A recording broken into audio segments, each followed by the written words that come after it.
बिल्कुल केजे श्रीवास्तव, क्या लग रहा है, क्योंकि बीजेपी की तैयारियां व्यापक लग रही हैं, दिग्गज मैदान में उतारे हैं, तो क्या केसीआर और असदुद्दीन ओवैसी के ये मजबूत दुर्ग में पहुंचे हैं तमाम दिग्गज नेता, तो क्या वाकई में बेचैनी हो रही होगी बीजेपी की तैयारियों को देखते हुए?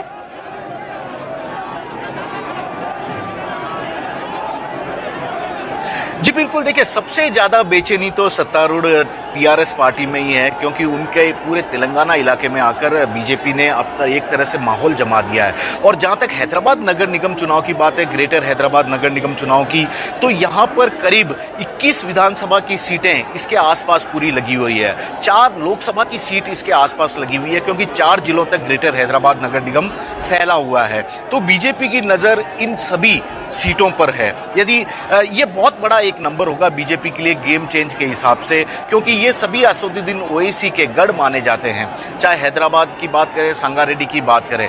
लेकिन बीजेपी लगातार पिछले कुछ वक्त से अच्छा प्रदर्शन कर रही है। हाल ही में डुबाक में जो विधानसभा का उपचुनाव हुआ था, वहां पर भी सत्तारूढ़ केसीआर को जबरदस्त तरीके से बीजेपी उम्मीदवार ने मात दी थी और बीजेपी ने यहां से अपना खाता खोला था। तो ऐसे में बीजेपी अपने इस विजय अभियान को और भी आगे बढ़ाने की कोशिश कर रही है। लेकिन बीजेपी की पूरी कोशिश 2023 में होने वाले तेलंगाना के विधानसभा चुनाव से पहले ओवैसी के रणनीति को किसी तरह विफल करना, उनके पक्ष में जो मुस्लिम वोट बैंक खड़ा है उसे अपने पक्ष में करने की है। क्योंकि बिहार चुनाव में हमने देखा था, ओवैसी बिहार पहुंच गए थे, 5 सीटों पर उन्होंने जीत हासिल की थी। अब वे दावा ठोक रहे हैं कि वेस्ट बंगाल के चुनाव में भी वो अपनी पार्टी के प्रत्याशियों को उतारेंगे। तो ऐसे में बीजेपी ने अब ओवैसी के गढ़ में ही आकर उन्हें ललकारा है, और यही कारण है कि स्मृति ईरानी, योगी आदित्यनाथ, जेपी नड्डा और अब खुद अमित शाह ओवैसी के गढ़ में आकर मजलिस पार्टी को चुनौती दे रहे हैं उन्हीं के अंदाज में। केजे श्रीवास्तव, क्या लग रहा है, क्योंकि सीटों का अगर गैप देखेंगे तो बहुत ज्यादा है, क्या बीजेपी किस हद तक इसको भर पाएगी? क्योंकि टीआरएस 99, एमआईएम 44, 44, बीजेपी 3, तो ये बहुत लंबी खाई है एक।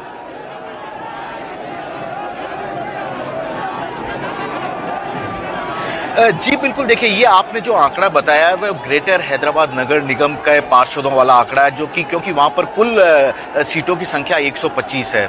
और अब तक के जो जितने भी चुनाव हुए हैं उसमें यही देखा गया कि टीआरएस और मजलिस पार्टी यानी कि ओवैसी की पार्टी मिलकर चुनाव लड़ते रहे। लेकिन इस बार बीजेपी ने जैसे ही यहां पर दमखम लगाने का फैसला किया, इन दोनों पार्टियों ने भी अपना पुराना अलायंस तोड़ते हुए अलग अलग चुनाव लड़ने का फैसला किया है। हालांकि यह बात सही है कि कहीं ना कहीं इनडायरेक्टली इनमें कोई तालमेल हो सकता है, लेकिन दोनों ही पार्टियों ने हर जगह पर पूरे 150 सीटों पर अपने प्रत्याशी उतारे हैं। हमेशा देखा गया है कि मेयर टीआरएस का बनता रहा है, क्योंकि उनके ज्यादा पार्षद जीतते आए हैं, और डिप्टी मेयर हमेशा एमआईएम के खाते में गया है। लेकिन इस बार बीजेपी ने ओवैसी के गढ़ में भी अपने प्रत्याशियों को उतारा है। तो ऐसे में बीजेपी को उम्मीद है कि जो सिकंदराबाद वाला जो उनका वोट बैंक है, वह तो उनका हिंदुत्ववादी वोट बैंक उनके साथ ही रहेगा, वहां पे केसीआर को इन्होंने टक्कर दी है। लेकिन पुराना शहर हैदराबाद में ओवैसी के गढ़ में जाकर वहां से भी सीटें लाने की ये तस्वीरें डिस्क्राइब करना बेहद जरूरी हो जाता है। 1 मिनट में यहाँ पर रोक रही हूँ, यहीं से आगे आप बताइएगा। देखिए सिकंदराबाद रोड की तस्वीरें, और ये बीजेपी के तमाम कार्यकर्ता, बीजेपी के चाहने वाले, और पुलिस को यहाँ पर धक्का देना पड़ रहा है। ये देखिए पुलिस की फोर्स वहां पर तैनात है, पुलिसकर्मी, क्योंकि वहां बहुत बड़ी संख्या में बीजेपी के कार्यकर्ता पहुंचे हुए हैं। पीछे आप देख रहे हैं वहां पर अमित शाह जो है रोड शो में रथ पर सवार होकर धीरे धीरे आगे बढ़ रहे हैं। कम से कम जिस तरीके से केजे श्रीवास्तव बता रहे हैं कि इसी तरीके की कार्यकर्ताओं की भीड़, ये हुजूम कम से कम 2 से 2.5 किलोमीटर का है, और पुलिस के लिए एक बहुत बड़ी चुनौती, क्योंकि वहां पर सुरक्षा व्यवस्था को भी बनाए रखना है, लॉ एंड ऑर्डर को भी बनाए रखना है, इसीलिए वहां पर बहुत ज्यादा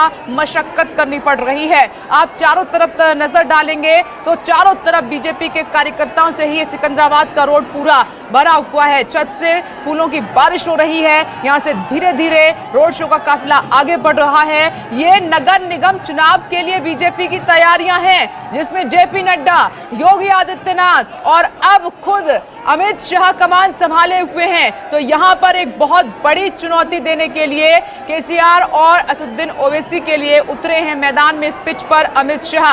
आपके पास आ रही हूँ अब केजे श्रीवास्तव, कुछ कह रहे थे आप?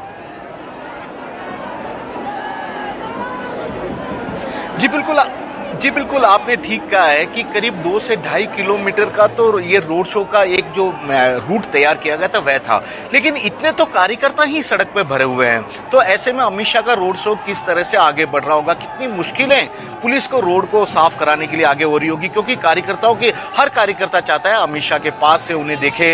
वो जो फूल को फेंक रहे, फूल माला अमित शाह खुद कार्यकर्ताओं का अभिवादन करते हुए फेंक रहे हैं, तो उस फूल को अपने पास लेने की कोशिश करें यादगार के रूप में।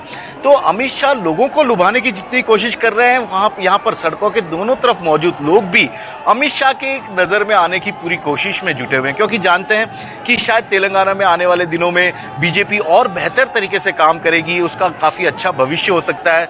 यदि उन्होंने आज अमित शाह की नजर में वे आ जाते हैं किसी भी तरह से, तो हो सकता है आने वाले दिनों में कुछ न कुछ उन्हें फायदा होगा। यही कारण है कि हर आदमी उनकी गाड़ी के, उनके चुनावी रथ के आगे आने की कोशिश कर रहा है और पुलिस को उसे हटाने में ही काफी मुश्किलों का सामना करना पड़ रहा है। पूरे 2 घंटे का अमित शाह का कार्यक्रम है। 3 बजे उन्हें पब्लिक मीटिंग, मीडिया से भी बातचीत करनी है, उसके बाद वापस दिल्ली भी 4 बजे तक रवाना हो जाना है, बीजेपी ऑफिस भी जाना है। लेकिन सिकंदराबाद की यदि मैं बात करूं, सिकंदराबाद हमेशा से ही बीजेपी का एक तरह से गढ़ रहा है। वहां पर चाहे अभी बंडारू दत्तात्रेय की बात की जाए या अब किशन रेड्डी की बात की जाए, हमेशा बीजेपी के प्रत्याशी ही यहां से जीतते आए हैं। तो ऐसे में यहां पर और अपनी स्थिति को मजबूत करने की कोशिश हो रही है। लेकिन इसके साथ ही साथ हैदराबाद में ओएसी के इलाके, हैदराबाद यानी कि पुराने ओल्ड सिटी वाले इलाके में भी अमित शाह अपनी बीजेपी के लिए एक तरह से जमीन मजबूत करने की तैयारी में जुटे हुए, और यही कारण है कि उन्होंने भाग्य लक्ष्मी मंदिर को आज चुना है। ये वही भाग्य लक्ष्मी मंदिर है जिसके लिए कहा जाता है कि हैदराबाद का नाम पहले भाग्य नगर था, और भाग्य लक्ष्मी मंदिर ठीक चार मीनार के नीचे बना हुआ। उसके पास ही मक्का मस्जिद है और ओल्ड सिटी का सबसे हार्ट माना जाता है, यानी कि ये दिल है पुराने शहर का।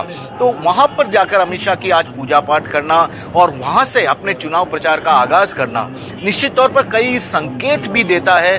और चिंता की बात या एक तरह से बौखलाहट जो आपने शब्द यूज किया था टीआरएस और मजलिस पार्टी में, उसका भी ये एक संकेत है। तो फिलहाल तो यही देखना है कि अमित शाह अपने इस रोड शो के आखिर में सीताफल मंडी इलाके में भाषण में किस तरह की बातें करते हैं, क्योंकि बीजेपी ने इस पूरे नगर निगम के चुनाव में सड़क, पानी, बिजली की तो बात कम की है, लेकिन उससे ज्यादा राष्ट्रीय मुद्दों को उसने उठाया। किसी विधानसभा और लोकसभा के चुनाव के जो मुद्दे होते हैं उन मुद्दों को उठाया है, चाहे वह जम्मू कश्मीर का मामला हो, 370 का मामला हो, चाइना की बात हो। नमस्कार, मैं हूं मानक गुप्ता। अगर आपको हमारा ये वीडियो पसंद आया हो तो इसे लाइक और शेयर जरूर करें, और हाँ, हमें सब्सक्राइब और फॉलो करना ना भूलें ताकि आप देश और दुनिया की कोई खबर मिस ना करें। तो जुड़े रहिए हमारे साथ और देखते रहिए News 24।